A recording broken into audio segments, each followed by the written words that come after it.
నమస్కారం అండి. నేను ఇంకోమూరి సంగారెడ్డి అండి. ఈరోజు ఎలక్షన్స్ దృష్ట్యా మనం ప్రత్యేక బస్సులు నడపడం జరుగుతూ ఉంది సంగారెడ్డి బస్ స్టేషన్ నుంచి వెళ్ళి. నిన్న ఉదయం నుంచి వెళ్ళి కూడా నారాయణఖేడ్ మరియు పిట్లం బిచ్చుకుంద వైపు రద్దీ చాలా అధికంగా ఉండడం వల్ల 25 స్పెషల్ బస్సులు నేను నడపడం జరిగింది. ఈరోజు ఉదయం 6 గంటల నుంచి వెళ్ళి కూడా బస్ స్టాండ్లో పర్యవేక్షణ చేస్తూ ప్రత్యేకంగా బస్సులు వేయడం జరుగుతూ ఉంది. అదేవిధంగా లింగంపల్లి పాయింట్ నుంచి కూడా పట్టణచెరువు పాయింట్ నుంచి కూడా నారాయణఖేడ్ పిట్లం వైపు అధికంగా ఉండడం వల్ల ప్రత్యేకంగా మనం బస్సులు నడపడం జరుగుతూ ఉంది. మనకు బస్సులతో పాటు సిటీ బస్సులను కూడా తీసుకోవడం జరిగింది. ఈసారి మియాపూర్ మరియు ఎస్యూ డిపోకి సంబంధించిన బస్సులను కూడా తీసుకొని ట్రాఫిక్ క్లియర్ చేస్తున్నాము. అక్కడ మన ట్రాఫిక్ గైడ్స్ కూడా ఉన్నారు. లింగంపల్లి పాయింట్లో, తర్వాత పట్టణచెరువు పాయింట్లో, మన న్యూ బస్ స్టేషన్లో అన్ని పాయింట్లో ట్రాఫిక్ గైడ్స్ ఉండేసి ప్రయాణికులకు ఎలవేళ్ళ అందుబాటులో ఉంటూ రద్దీకి అనుగుణంగా బస్సులు వేస్తున్నాము.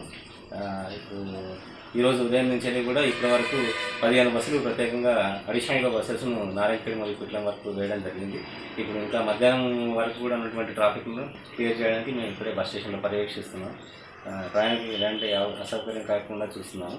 అదేవిధంగా ఎలక్షన్స్ అయిపోయిన తర్వాత మళ్ళీ రిటర్న్ ట్రాఫిక్ కూడా రేపు ఉదయం నుంచి కూడా ప్రత్యేకంగా మళ్ళీ టువర్డ్స్ హైదరాబాద్ వైపు, సికింద్రాబాద్ వైపు కూడా ప్రత్యేకంగా బస్సులు నడుపుతాను.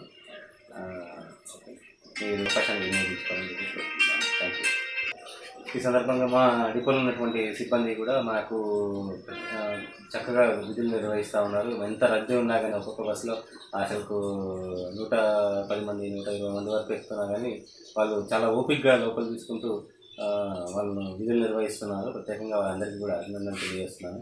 మా ఎంపీ గారు సజ్జనార్ గారు పెట్టినటువంటి లక్ష్యంలో సాధనలో భాగంగా మా డిపో సిబ్బంది అందరం కూడా కృషి చేస్తూ అధికంగా ₹1,00,000 సాధించడం కోసం చెప్పేసి వచ్చినటువంటి ఎలక్షన్ అవకాశాన్ని కూడా మేము సద్వినియోగం చేసుకుంటా ఉన్నాము. థ్యాంక్ యూ అండి. Thank you very much.